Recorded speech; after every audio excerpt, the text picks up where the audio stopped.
জনাব তারেক রহমান স্যারের সাথে দেখা করার জন্য 7 বার গেছি আমি জিয়া উদ্যানে। বেগম খালেদা জিয়াউর রহমানের কবরও জিয়ারত করে আসছি, কিন্তু এখন পর্যন্ত দেখা হয় নাই।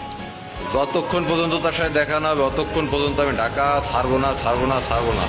রাজধানীর কুড়িল বিশ্ব রোডের নিরাপত্তা কর্মী হিসেবে কর্মরত তাবিউল ইসলাম রাকিবের বহুত দিনের স্বপ্ন পূরণ হয়েছে। তিনি সাক্ষাৎ করেছেন প্রধানমন্ত্রী তারেক রহমানের সঙ্গে। রাকিব জানান, ছোটবেলা থেকেই প্রধানমন্ত্রী তার পরিবারের প্রতি তার অনুরাগ ছিল। সেই থেকে একবার দেখা করার ইচ্ছা লালন করতেন। এমনকি সামাজিক যোগাযোগ মাধ্যমে একটি ভিডিও প্রকাশ করে বলেছিলেন, প্রধানমন্ত্রীর সঙ্গে দেখা না হওয়া পর্যন্ত তিনি ঢাকা ছাড়বেন না।